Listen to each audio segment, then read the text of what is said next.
DIY aphid bug spray with vinegar. Aphids are small insects that can frequent gardens and yards.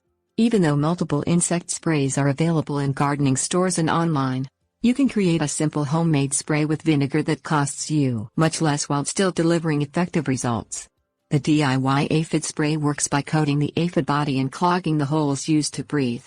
Even though aphids react to being sprayed by water alone, using the soap and vinegar formula ensures they don't come back.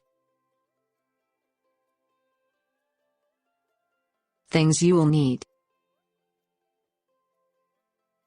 Castile soap, white vinegar, garden sprayer.